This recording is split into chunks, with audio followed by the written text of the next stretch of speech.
இந்த விஷயம் ஒரு சிலருக்கு கேட்கறதுக்கு ரொம்ப புதுசாக தெரியலாம்.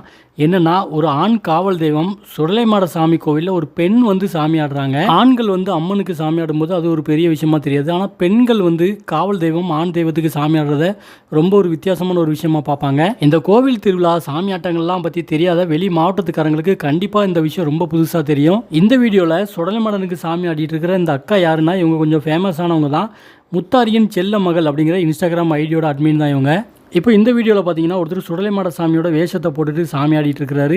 வேம்படி சுடலைமாட சாமி துணைன்னுலாம் எடிட்டிங்லாம் பண்ணி வச்சிருக்காங்க. இடி மின்னல்லாம் பயங்கரமாக போட்டு எடிட் பண்ணியிருக்காங்க. ஆனால் இவருக்குள்ள சுடலைமாட சாமியே இறங்கல. இவருக்குள்ள காளி இறங்கி சாமி ஆடிட்டு இருக்கிறாரு. அதுவும் மயான காளியாக இருக்கும்னு நினைக்கிறேன். யாருக்குள்ள என்ன சாமி இறங்கும் அப்படிங்கிறது வந்து யாருக்குமே தெரியாது.